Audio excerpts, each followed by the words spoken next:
Hello students, আমার চ্যানেলে তোমাদেরকে স্বাগত।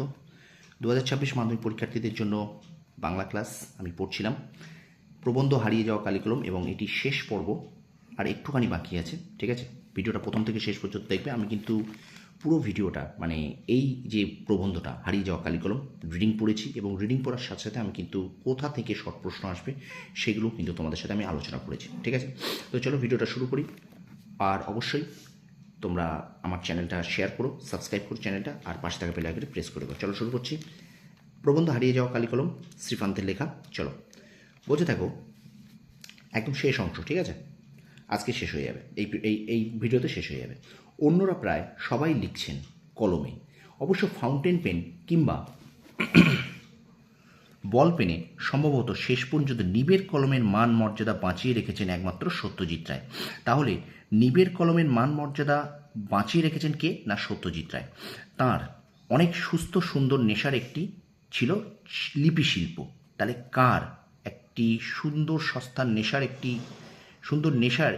কী ছিল? না, লিপি শিল্প বা লিপি শিল্প। কার সুন্দর নেশা ছিল? না, সত্যজিৎ রায়ের সুন্দর নেশা ছিল।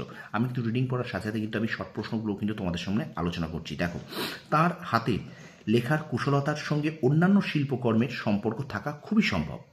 কে না জানেন রবীন্দ্রনাথ বেশি বয়সে যে চিত্রশিল্পী হিসেবে বিশ্বময় সম্মানিত হয়েছিলেন, তার সূচনা কিন্তু হাতে লেখা পাণ্ডুলিপির পাতায়। তাহলে রবীন্দ্রনাথের হাতে লেখা সম্মানিত হয়েছিলেন, তার সূচনা কোথা থেকে হয়েছিল? না, পাণ্ডুলিপির পাতায়। এটা কিন্তু তোমরা মনে রেখো।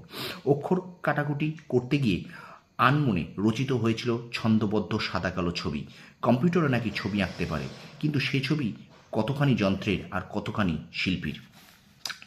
আমি কালিখেকো কলমের ভক্ত বটে, কিন্তু তাই বলে ফাউন্টেন পেন বা বল পেনের সঙ্গে আমার কোনো বিবাদ নেই। কেননা ইতিমধ্যে বল পেনের কাছে আত্মসমর্পণ করে বসে আছি। আমি মনে মনে সেই ফরাসি কবির মতো বলেছি, তুমি সবল, আমি দুর্বল, তুমি সাহসী, আমি ভীরু। তবু যদি আমাকে হত্যা করতে চাও, আচ্ছা, তবে তাই হোক, ধরে নাও আমি মৃত। হ্যাঁ, একবার অন্তত নিবের কলমকে দেখা গেছে খুনির ভূমিকায়। এই লাইনটা কিন্তু একটুখানি তোমরা মনে রাখবে। একবার অন্তত নিবের কলমকে দেখা গেছে খুনির ভূমিকায়। অসাধারণ লেখক, আমার সকলের প্রিয় কঙ্কাবতী ডমরুধরের স্বনামধন্য লেখক ত্রৈলোক্যনাথ মুখোপাধ্যায় মারা গিয়েছিলেন নিজের হাতের কলম হঠাৎ অসাবধানতাবশত বুকে ফুটে গিয়ে। সেই আঘাতেরই পরিণতি নাকি তার মৃত্যু। তাহলে এখানে পড়তে পারে কঙ্কাবতী বা ডমরুধর কার লেখা? না, ত্রৈলোক্যনাথ মুখোপাধ্যায়। বা এখানে প্রশ্ন আরেকটা আসতে পারে যে হঠাৎ অসাবধানতাবশত কলম বুকে ফুটে গিয়ে মারা যান কে? না, সেটা কিন্তু ত্রৈলোক্যনাথ মুখোপাধ্যায়। ঠিক আছে, তো স্টুডেন্টস, এই পর্যন্ত আমরা পড়ে নিলাম। অর্থাৎ আজকে কিন্তু আমরা হারিয়ে যাওয়া কালিকলমটা শেষ করলাম। আমার যতদূর মনে হয় এটা 7 নম্বর কি 8 নম্বর ক্লাস হতে চলেছে। অবশ্যই আমি কিন্তু প্রত্যেকটা মানে যেটুকু পড়িয়েছি আমি কিন্তু পুরো তোমাদেরকে ধরে ধরে রিডিং ধরে পড়িয়েছি, এবং কোথা থেকে কী শর্ট প্রশ্ন আসবে তোমাদের আশা করি এই প্রবন্ধটা থেকে কোনো অসুবিধা নেই। যদি কোনো অসুবিধা হয়ে থাকে তোমরা আমাকে কমেন্ট বক্সে কমেন্ট করে জানিও।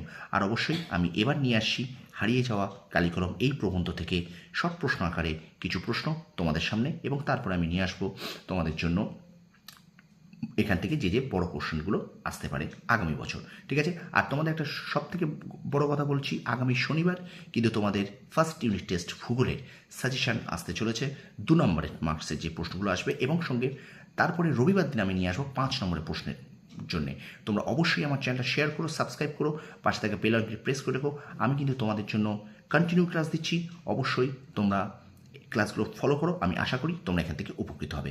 ভিডিওটা ভালো লাগলে অবশ্যই আমার চ্যানেলটা শেয়ার করো, সাবস্ক্রাইব করো, পাশে থেকে বেল আইকনটি প্রেস করে রেখো। ধন্যবাদ।